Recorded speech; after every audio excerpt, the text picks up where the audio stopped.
Hi everyone, welcome back for the last day of the Fountain of Youth series. So this is video number 4, last day. For those of you who don't know me, my name's Christine Garrison. I am a health coach and I own Small Steps Coaching, where I help midlife women take small steps in their health so that they can feel younger as they get older. And I've been doing this Fountain of Youth series since last Friday. And if you haven't caught any of those videos, just as a cut to the chase, the Fountain of Youth is exercise. Specifically, I've been discussing interval training over the last several days. So today will be the final episode, and there is a link where you can get a free download on some interval training exercise examples if you'd like to check those out. But yeah, please feel free to go back and watch the other videos and where I kind of dive into it more. But today's topic is always the one that most people seem to ask me questions about. It's the one that's on everyone's mind. Okay, that's great and all, but what burns more calories? Interval training or continuous steady state training exercise? That's what it always comes down to, unfortunately. So that's what I'm going to answer today. Which one burns more calories? But before I get into that, let's travel back in time for those of you who are of my age range, which is us midlife ladies and gentlemen, if you are watching. Back in the day, who remembers being at a 24-hour fitness or Family Fitness or Nautilus? Any of you in Southern California remember Nautilus? Being in the aerobic exercise room or in the cardio equipment room, there was always that chart on the wall that had your heart rate and all the different zones, right? And there was that fat burning zone. And we were always told you needed to stay in that fat burning zone. And it was going to take you 20 minutes to get into that fat burning zone. Do you remember hearing this back in the day? So yes, so up to that, 20 minutes to get into that fat burning zone, and then you had to keep your intensity level lower because otherwise you'd go out of the fat burning zone. God forbid you went out of the fat burning zone. What was the point? So that was like 30 years ago. So there's a lot more new information, new studies out about that. And it turns out that yes, it is true that at a lower intensity level of exercise, you burn a higher percentage of calories comes from fat. That is true. However, what they've since discovered is at higher intensity exercises that can be shorter durations, there's something called the epoch effect, or it's easier just to call it the afterburn effect, basically.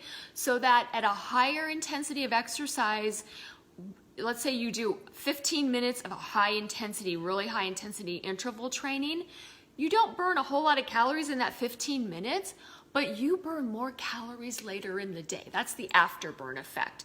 You will kind of keep burning calories later in the day, whereas when you do the steady state, I'm gonna do 1 hour walking on a treadmill or bicycling on a bicycle, and I'm keeping it at a lower intensity, you burn more calories during that 1 hour time period that you're walking or biking, but later in the day, you're not really continuing to burn calories from that exercise session.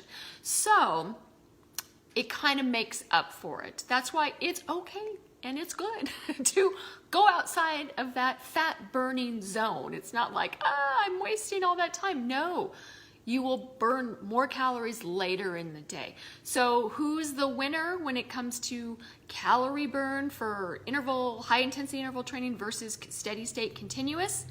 They're pretty much the same. I'm going to call it a wash. There are some studies that will say, a higher intensity interval is going to burn more fat and more abdominal fat and more calories. But then there's also studies that say no, over a 24-hour period, continuous steady state exercise still burns a little bit more calories. So at the end of the day, I think they're about equal. Me personally, I do both. I think everyone should try to incorporate both, given your fitness and health level. But the beauty which I've been talking about these past days, of interval training, is if you don't have a lot of time to do exercise today, you don't have an hour to do exercise, you've only got 15 minutes.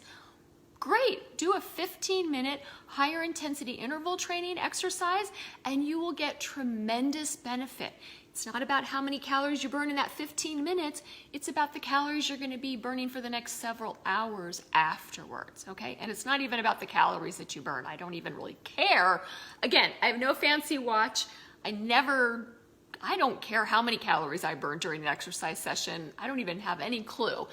And really, if you really want to know, you need to go to a lab where they hook you up and they put a thing in your mouth and they measure the amount of oxygen when you're exhaling the oxygen. It's very complicated to know exactly how many calories you're burning during exercise session. So don't worry about it. You're doing good things for your health and for your body. But they come out about the same. And again, if you don't have a lot of time, interval training, you can get 15 minutes and have it equal an hour. Now, the only thing with, okay, great, I'm just going to do interval training every single day. Nope, that's not a good idea either. In my opinion, you need both, really, because especially high intensity interval training, you need to recover from that. So if you do a high intensity interval training on Monday, that means on Tuesday, you should do maybe a lower steady state, much lower intensity level training, okay? And, then wait and maybe do another one on Thursday, do a higher intensity. You've got to give your body time to recover after you do a higher intensity interval. But it's great for those days you're not going to have a lot of time. Throw your interval training into those days. Would be fantastic. So at the end of the day, they're about the same. We're not calculators. I keep saying this. Whatever your watch is telling you, you know you're not a calculator, and if your watch is telling you burn 500 calories today and I burn 500 calories every single day, then I'm going to lose a pound after a week. How many times has that not added up, right? We're not calculators. It's not quite that straightforward. There's too many things that go into play. Exercise is beneficial not for the amount of calories it burns, but because it increases your insulin sensitivity. It helps you sleep better. It reduces your stress. It gives you more energy. Your gut microbes love it when you exercise. It makes you a happier person and you get along with your family better.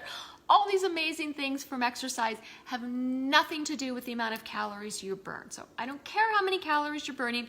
I just care that you're doing some kind of exercise. Get out there and do it. So hopefully this series has been helpful. If you've missed the other videos, go back. They're on my website or on my Facebook page, labeled, Fountain of Youth 1, Fountain of Youth 2. So hopefully it's easy to follow, track. Get my free download for some training examples to follow. Hopefully you've learned some new information and we're going to get out there and exercise, try a different exercise technique this week, or if you haven't been exercising in a while, maybe get inspired to just get out there. 10 minutes is great. If all you can do is 10 minutes, fantastic. If all you do is 5 minutes, fantastic. Do 5 minutes and you can build up from there. But 5 minutes is not nothing. 5 minutes is important and that's good. Start with wherever you are and gradually increase from there. Okay, that's all for today. I will see everyone back next time. Thanks for joining me. Bye.